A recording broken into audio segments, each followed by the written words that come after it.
시간 우리에게 주시는 하나님 말씀은 데살로니가 전서 5장 15절에서 23절의 말씀입니다. 우리 함께 받도록 하겠습니다. 삼가 누가 누구에게든지 악으로 악을 갚지 말게 하고 서로 대하든지 모든 사람을 대하든지 항상 선을 따르라. 항상 기뻐하라. 쉬지 말고 기도하라. 범사에 감사하라. 이것이 그리스도 예수 안에서 너희를 향하신 하나님의 뜻이니라. 성령을 소멸하지 말며 예언을 멸시하지 말고 범사에 헤아려 좋은 것을 취하고 악은 어떤 모양이라도 버리라. 평강의 하나님이 친히 너희를 온전히 거룩하게 하시고 또 너희의 온 영과 혼과 몸이 우리 주 예수 그리스도께서 강림하실 때 흠없게 보존되기를 원하노라. 아멘. 지난 4월 5일이 부활주일이었고요. 그로부터 50일이 지난 오늘이 이번 주가 성령 강림절입니다. 예수님께서 6월절 전날에 십자가에 달리셨죠. 그리고 오순절 또 칠칠절이라고 하죠. 일주일에 7번, 칠칠이 49, 또 매추절이라고 합니다. 그의 첫 곡식을 열매를 걷고 하나님께 감사드린다고 해서 맥추절이라고 하는데, 예수님의 십자가의 희생과 6월절이 연결되어 있고 첫 열매를 기념한 것처럼 성령의 임재로 교회라고 하는 신앙 공동체가 첫 시작된 것이 연결되어 있다라고 하겠습니다. 사도행전 2장을 보면은 오순절 날이 이미 이름에 그들이 다 같이 한 곳에 모였더니 호련히 하늘로부터 급하고 강한 바람 같은 소리가 있어 그들이 앉은 온 집에 가득하며 마치 불의 혀처럼 갈라지는 것들이 그들에게 보여 각 사람 위에 하나씩 임하여 있더니 그들이 다 성령의 충만함을 받고라고 이렇게 기록되어 있습니다.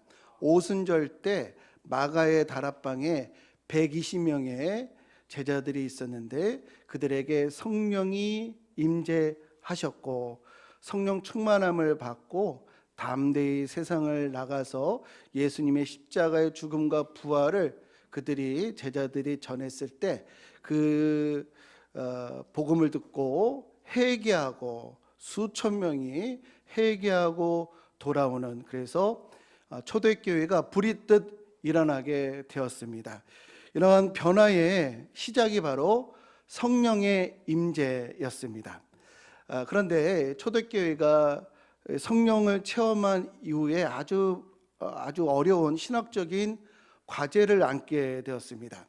구약에서 오직 유일하신 여호와 하나님을 그들은 이제 믿고 있었겠죠. 구약에 오직 유일하신 여호와 하나님을 믿었고, 또 주는 그리스도시요 살아계신 하나님의 아들이십니다라고 하는 고백을 하는 이들이 초대교회 이 성도들이고, 그리고 또 직접 체험한 성령도 믿어야 했습니다. 이게 자칫 잘못하면 삼신, 이 세 분의 신을 섬겨야 하는 삼신 종교로 이렇게 흐를 수도 있는 일이었어요. 그래서 초대교회는요, 하나이면서도 셋이고 셋이면서도 하나인 이 삼위일체론의 복음을 전파해야 하는 아주 어려운 신학적인 과제를 그들이 갖게 되었습니다.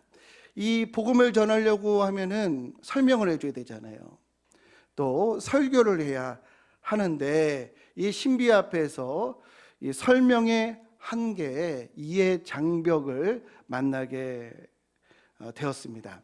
만일 성부, 성자, 성령이 각각 분리된 존재다라고 이렇게 설명하게 되면은 성부, 성자, 성령의 각각 다른 체험을 했기 때문에 분리된 존재라고 이해하고 설명할 수가 있잖아요. 그런데 이렇게 삼신, 세 분의 신이 되면요, 다른 다신 종교에서 있는 것처럼 어느 신이 더 우월하냐 이런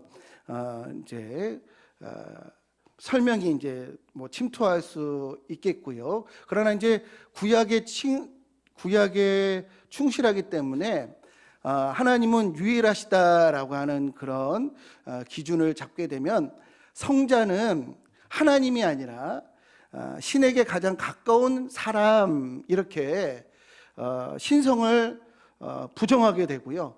또 성령은 하나님이 사용하시는 도구, 하나님이 부르시는 영, 이렇게 성령의 신성도 이렇게 부정하게 됩니다. 그래서 각각 분리된 존재다라고 하면은 이러한 성자와 성령의 신성이 훼손되게 되고요. 그 다음에 반대로 성부, 성자, 성령이 서로 분리되지 않는 하나다라고 하나로 이렇게 이해하고 설명하게 되면 어떻게 되냐면요, 마치 한 배우가 여러 가지 역할을 이렇게 감당하는 것처럼 한 하나님이 어쩔 때는 성부, 어쩔 때는 성자, 어쩔 때는 성령의 역할을 한다 이렇게 이제 오해할 수가 있어요. 이걸 이제 양태론이라고 하는데 이 양태론에 의한 설명 가운데 이런 비유들 많이 들어보셨을 거예요. 이 물이 온도에 따라서 이제 얼음이 되기도 하고 액체가 되기도 하고 수증기가 되기도 하는 것처럼 이렇게 성령께서 한 하나님이 이런 역할을 하시는 것이다. 혹은 한 사람이 집에서는 아빠요, 회사에서는 사장님이요, 교회에서는 집사님이요 이렇게 설명하는 것처럼 그런데 이제 참 이해하기는 쉽지만 그러나 성경의 내용과 일치하지도 않고 아주 잘못된 이해다, 오해다라고 하겠습니다. 만약에 이렇게 하나로 설명하게 되면요, 우리 성경을 볼 때 하나님께서 독생자를 보내주시는 그 마음, 또 독생자를 향한 사랑, 그 다음에 예수님이 십자가에서 이 부르짖었던 이런 내용들, 또 예수님의 순종, 이게 다 어떻게 되냐면요, 그냥 한 하나님이 연극을 하는 게 되는 거예요. 연기를 하게 되는 것이 이렇게 오해를 사게 됩니다. 한 하나님이 우리는 이제 실제로 있는 관계로 예수님이 순종하시고 하나님을 아파하시고 사랑하시고 이런 실제적인 관계 속에서 있는 일인 줄 알았는데 이게 하나로 얘기하게 되면은 아니 이게 이 한 하나님이 이 무대에서 연극하시는 것이 되어버리고 연기하는 이런 상황으로 우리가 잘못 이해할 수가 있어요. 또 이런 설명이 있습니다. 태양이 하나이고 태양에서 빛이 나오고 열이 나오지 않느냐, 이게 유출설이라고 하는데 이것처럼 한 하나님께 성령이 성자가 나오는 것이다. 그렇게 되면은 성부 하나님보다 성자와 성령을 더 낮은 존재로 이렇게 오해하게 됩니다. 그 외에도 삼위일체에 관한 여러 오해들, 또 이단들이 우후죽순 일어나게 되었어요. 이런 이단설을 정제하고 삼위일체를 정립하고 정리하기 위해서 AD 325년에 니케아라고 하는 것, 니케아가 지금의 옛날에 터키, 지금 투르키에 그 니케아, 지금 또 지명이 바뀌었는데 니케아에서 325년에 처음으로 종교 회의가 열리게 되었어요. 삼위일체론을 이단들을 이제 정리하는 이런 목적으로 모이게 되었고, 그 다음에 AD 381년에 콘스탄티노플, 지금의 이스탄불을 얘기하는 겁니다. 투르키예의 이스탄불 도시인데 거기서 다시 공의회를 열어서 삼위일체의 이 교리를 다시 한번 정립하게 되었어요. 그래서 이 공의회를 통해서 성경을 근거로 성부, 성자, 성령은 동등하시다. 그리고 분리되지 않는 하나이면서 동시에 구분되는 세 위격이시다라고 하는 삼위일체 교리를 정립을 하게 됩니다. 다시 한번 말씀드리면 성부, 성자, 성령은 동등되시며 분리되지 않는 하나이면서 동시에 구분되는 세 위격이다. 이 삼위일체 교리는요, 사람의 머리에서 나온 게 아니에요. 사람의 이성, 사람의 논리에서 정리된 것이 아니고 이 하늘 계시를 겸손하게 고백하고 정리한 이 하늘 계시가 인간의 논리를 이긴 사건이라고 하는 것을 우리 기억해야 할 줄로 믿습니다. 하나님은 우리에게 다음과 같이 말씀하셨어요. 술 취하지 말라. 이는 방탕한 것이니 성령 충만함을 받으라 라고 말씀하셨습니다. 성령 충만함 받으시기를 주님의 이름으로 축복합니다. 우리 성령 충만에 이르러야 하는데요, 그러기 위해서는 성령이 누구신지를 우리는 이해해야 하겠어요. 그래서 이런 이해를 돕기 위해서 제가 어렵지만 삼위일체의 이 교리를 제가 오늘 잠시 설명해 드렸는데, 성령은 누구신가? 첫 번째, 성령은요, 창조의 영이십니다. 창조의 영이셔요. 창세기 1장 2절에 땅이 혼돈하고 공허하며 흑암이 깊음 위에 있고 하나님의 영은 수면 위에 운행하시니라 라고 말씀하시는데요, 아직 질서가 없고 또 생명이 없고 형태가 없었으나 하나님의 영이 운행을 하셔서 세상이 지금 같은 세상, 그 원래 세상, 처음에 타락하지 않은 세상이 되었다라는 것입니다. 그래서 이 하나님의 영의 운행을 영어 성경으로 보면요, 호버링 혹은 무빙으로 되어 있어요. 그러니까 끊임없이 하나님이 움직이신다는 거예요. 끊임없이 하나님이 지금도 끊임없이 일하신다는 겁니다. 오늘날 현대인들은 해가 뜨고 해가 지고 계절이 바뀌고 씨앗이 이 땅에 들어가서 자라서 열매를 맺고 또 생명이 태어나고 자라는 거, 이게 다 자연 법칙에서 이루어지는 일이요라고 이렇게 말을 합니다. 그러나 이 자연 법칙이라고 하는 것이 하나님이 그냥 한 번에 만들어 놓은 거 혹은 하나님을 떠나서 스스로 작동하는 그런 것이 아니고요. 그러니까 시계를 우리가 태엽을 놓고 두면은 스스로 움직이듯이 그런 원리를 의미하는 것이 아니고요. 자연 법칙이란 하나님의 영이 지금도 항상 세상을 질서 있게, 그것이 창조 질서를 유지할 수 있게끔 하나님의 영이 돌보시고 다스리시는 것을 우리 사람들이 관찰하고서는 그것을 자연 법칙이다라고 이름을 붙인 거예요. 지금도 하나님의 영이 우리 성도님들의 육체를 또 이 자연 만물을 지금도 다스리시고 보존하시고 또 이끄시고 또 지탱하신다는 것을 우리 기억하시기를 주님의 이름으로 축복합니다. 시편 104편 30절은 이렇게 고백을 합니다. 주의 영을 보내어 그들을 창조하사 지면을 새롭게 하시나이다. 창조 때만, 천지 창조 때만 하나님이 이 창조의 일을 하시는 것이 아니고요, 지금도 새롭게, 계속 새롭게 하신다는 거예요. 이것을 이제 신학적으로 하나님의 보존, 계속된 창조, 이렇게 얘기를 합니다. 그러니까 피조물이 스스로 살아가는 것이 아니고 이 자연이 이 저절로 굴러가는 이 자동 장치가 아니라 지금도 하나님의 영이 붙으신다는 거예요. 주관하신다는 겁니다. 조율하신다는 거예요. 다스리신다라는 겁니다. 이것을요, 이 삼위일체로는 음악이랑 비유하면요, 참 맞아요. 음악이 참 신비한 일입니다. 음악처럼 신비한 게 저는 없는 것 같아요. 이 삼위일체를 음악이랑 이렇게 많이 비유하는데, 이 성령의 운행을요, 음악으로 비유하면요, 피아노로 보면은 건반 있잖아요. 건반. 그리고 피아노 위에 뭐가 있어요? 악보가 있어요. 또 피아노 안에는 현이 있거든요. 근데 그렇다고 음악이 나오는 게 아니에요. 음악이 여기서 선율이 나오고 음악이 되려면 어떻게 되죠? 연주자가 계속 연주를 해야 돼요. 계속 건반을 누르고 연주를 하면은 선율이 나오고 아름다운 감동적인 음악이 나오는 거예요.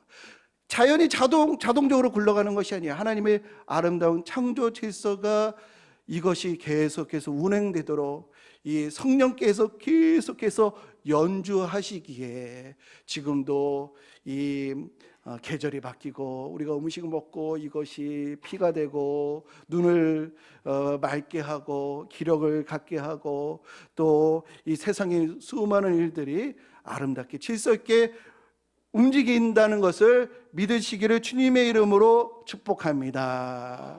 이것을 깨닫게 될 때 우리가 하나님께 영광과 감사를 돌릴 수밖에 없는 것이죠.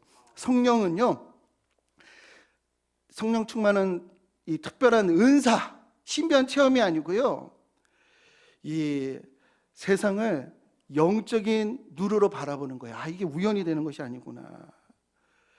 이 모든 이 피조물과 역사와 일상 가운데 하나님의 손길을 볼 수 있는 것이 성령 충만함인 것을 우리 기억하시기를 주님의 이름으로 축복합니다. 그래서 성령 충만한 사람들의 세 가지 특징이 있는데요.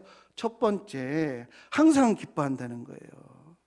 내 상황이 지금 완벽해서가 아니고요, 하나님도 나를 붙들고 계시는구나. 하나님도 나를 인도하시네.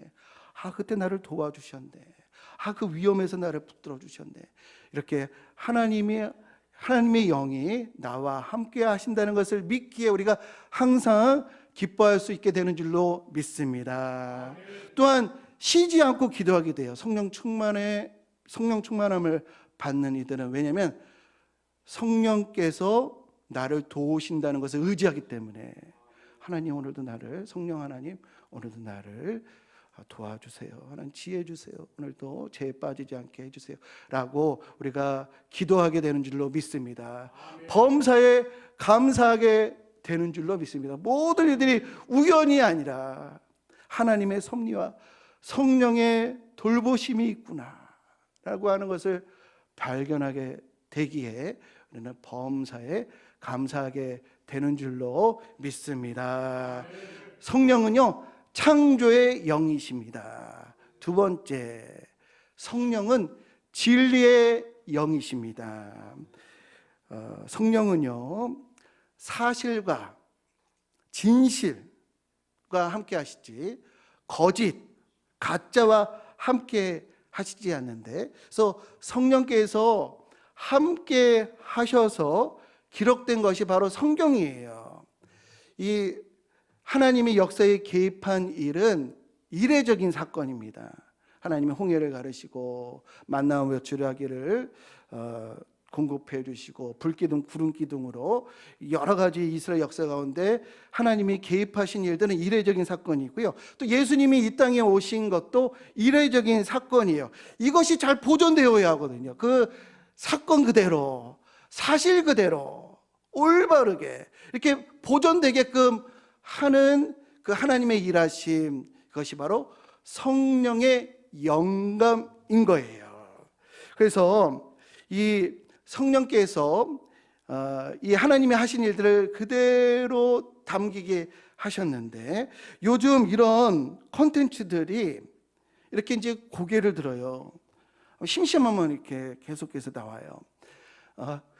그 도올 김용옥 선생님이, 이분이 요즘도 이런 걸 계속 주장을 하시는데 성경은 가짜다, 부활은 꾸며낸 이야기다, 성경은 다 편집된 이야기고, 성경의 경정 그 AD 90년에 다 사람들이 모여가지고 성경 정경화 같은 사람들이 결정한 거고, 신약도 그런 거고, 뭐 이렇게 기독교의 이야기는 다 만들어진 이야기다. 이렇게 성경은 사람이 기록한 거 아니냐?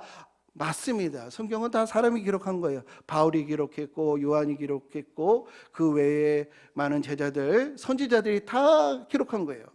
66권 중에 하늘에서 떨어진 거 한 권도 없습니다. 다 사람이 기록했어요. 그러나 사람의 손으로만 기록된 게 아니에요. 성령께서 그 사람의 인격과 상황을 역동적으로 활용하셔서 하나님 말씀이 사실대로, 진실대로 올바르게 기록되도록 하나님 성령께서 일하셨다는 것을 우리는 믿어야 할 줄로 믿습니다. 베드로후서 1장 21절에 이렇게 말씀하시는데요, 같이 읽겠습니다.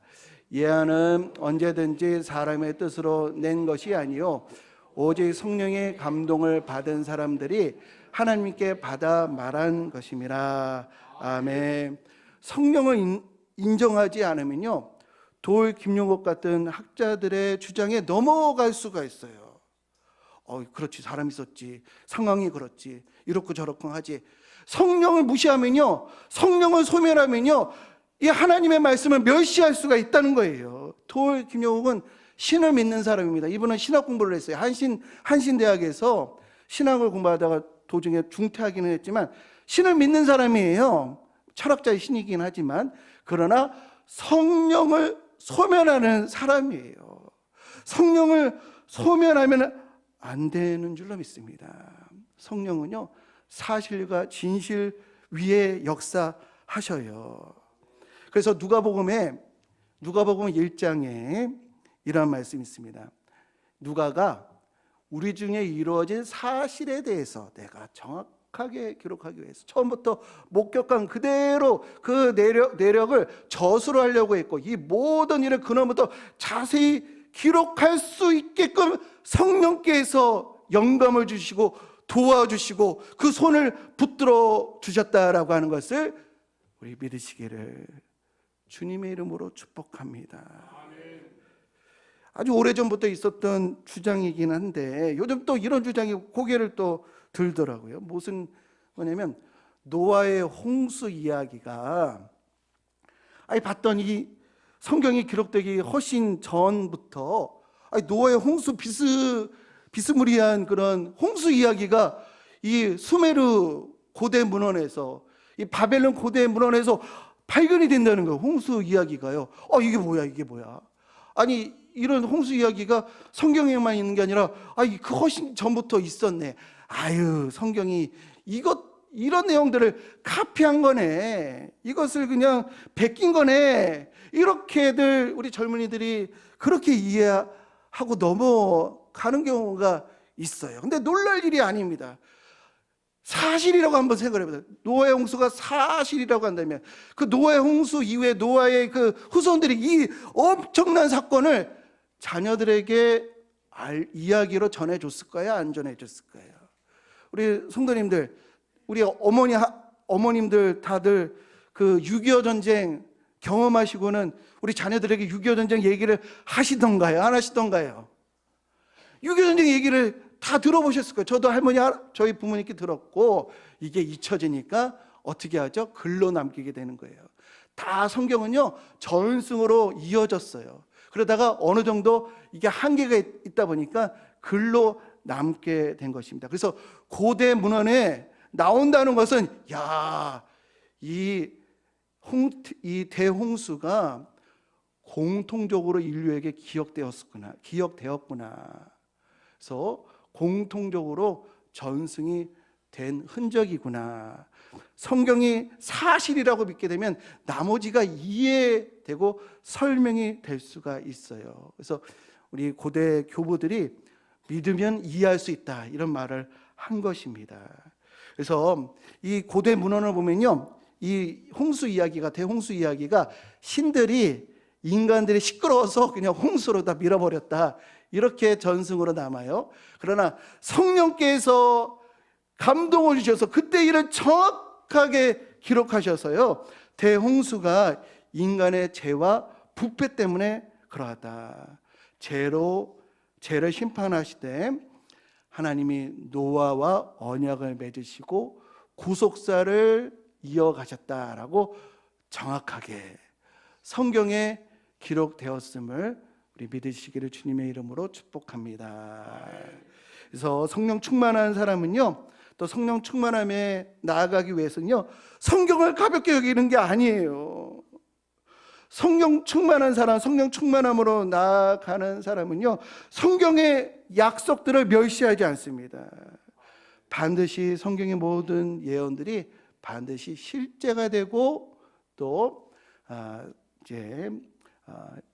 현실이 될 것이다라고 우리 성령 충만한 이들은 그렇게 믿고 말씀에 순종하고 말씀에 귀 기울이고 내가 말씀대로 살겠다고 결단하는 이들이 성령 충만한 이들이고, 그렇게 말씀을 듣고 깊이 듣고 탐구하는 마음으로, 겸손한 마음으로 탐구하고 그 말씀에 순종할 때 성령 충만함으로 나아가게 된다는 것을 우리 믿으시기를 주님의 이름으로 축복합니다. 마지막으로 성령이 하시는 사역은 다음과 같이 요한복음 14장 26절에 다음과 같이 말씀하셔요. 같이 읽겠습니다. 시작. 보혜사 곧 아버지께서 내 이름으로 보내실 성령, 그가 너에게 모든 것을 가르치고 내가 너에게 말한 모든 것을 생각나게 하리라. 성령의 사역은요, 새로운 것을 계시해 주시는 것이 아니고요, 예수님을 생각나게 하신다는 거예요. 갈라디아서 5장에 보면은 성령의 9가지 열매가 있는데 이 9가지 열매가 다 추상명사로 되어 있다 보니 구체적으로 뭔가 나의 삶에 어떻게 적용해야 되는가, 이런 이제 과제들이 남는데, 그러나 이 성령 충만하신 예수님의 삶을 통해서 이 성령의 열매가 무엇인지를 우리에게 알려주셨어요. 그래서 우리가 내가 예수님 닮아가야지, 예수님 따라가야지, 이 상황에서 예수님은 어떻게 하셨을까, 정말 우리 삶 가운데 정말로 뒤집어지는 일들, 억울한 일들, 또 이 고난의 일들이 있을 때 그때 예수님을 깊이 묵상하고 생각하면 우리는 성령 충만함으로 나아갈 수 있다는 것을 우리는 기억해야 할 줄로 믿습니다. 설교를 정리하겠습니다. 성령은요, 창조의 영이에요. 지금도 이 창조 질서를 이 성령께서 붙드시고 또 다스리시고 그 성령이 운행하심으로 이렇게 이 세상이 보존된다는 것을 우리는 기억해야 할 줄로 믿습니다. 또 성령은 진리의 영입니다. 그래서 성령의 감동으로 됐기 때문에 이 성경의 내용은 성령의 감동으로 됐기 때문에 성경의 모든 내용은 사실이고 진실이에요. 그리고 이 성경의 목적은 오늘 우리가 읽은 본문처럼 우리의 영과 혼과 몸이 주님 오실 때까지 흠없이 보존되게끔 하시기 위해서 우리에게 말씀을 주신 거예요. 모든 성경은 하나님의 감동으로 된 것으로 우리를 교훈과 책망과 바르게 함과 의로 교육하게 유익하도록 하나님이 우리의 몸과 혼과 영혼을 보존하시기 위해서 말씀을 주셨기에 이 말씀들은 내가 살리라, 이 말씀이 반드시 실현이 되리라 라는 것을 믿고 우리 말씀을 묵상하고 또 말씀대로 순종하려고 결단하는 우리 모두가 되시기를 주님의 이름으로 축복합니다. 마지막으로 성령 충만함에 이르는 것은 예수님 닮아가는 거예요. 내가 순간순간 예수님을 생각하고 예수님을 묵상하는, 그러므로 성령 충만함에 이르는 저와 우리 모든 성도님들 되시기를 주님의 이름으로 간절히 축원드립니다. 이 시간 성령이 오셨네 라는 찬양 함께 하겠습니다. 성령을 내게 부어 주옵소서, 성령님 내게 찾아와 주옵소서, 이곳에 임재하여 주옵소서. 우리 함께 고백하며 또 간구하겠습니다. 허무한 시절 지날 때, 기쁜 한숨 내쉴 때, 그런 평강 보시며 탄식하는 분이네. 고와 같이 너희를 버려두지 않으리.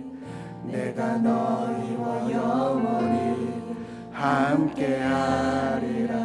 억눌린 자 갇힌 자, 억눌린 자 갇힌 자, 자유함이 없는 자, 피난처가 되시는 성령님 되시네. 주의 영이 계신 곳에 참 자유가 있다네. 진리의 영이시 성령이 오셨네, 성령이 오셨네, 성령이 오셨네, 성령이 오셨네. 성령이 오셨네. 우리 인생 가운데 친히 찾아오셔서 그 나라 꿈꾸게 허무한 시절 지날 때, 허무한 기쁜 한숨 내쉴 때 그런 풍경 보시며 탄식하는 분이 있네. 그와 같은 우리들을 버려두지 않으리. 내가 너희와 영원히 함께하리라. 억눌린 자, 갇힌 자, 자유함이 없는 자, 억눌린 자, 갇힌 자, 자유함. 피난처가 되시는 성령님 계시네. 주의 영이 계신 곳에 참 자유가 있습니다.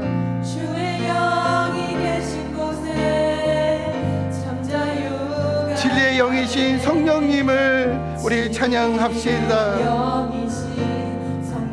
성령이 오셨네. 성령이 오셨네. 성령이 오셨네.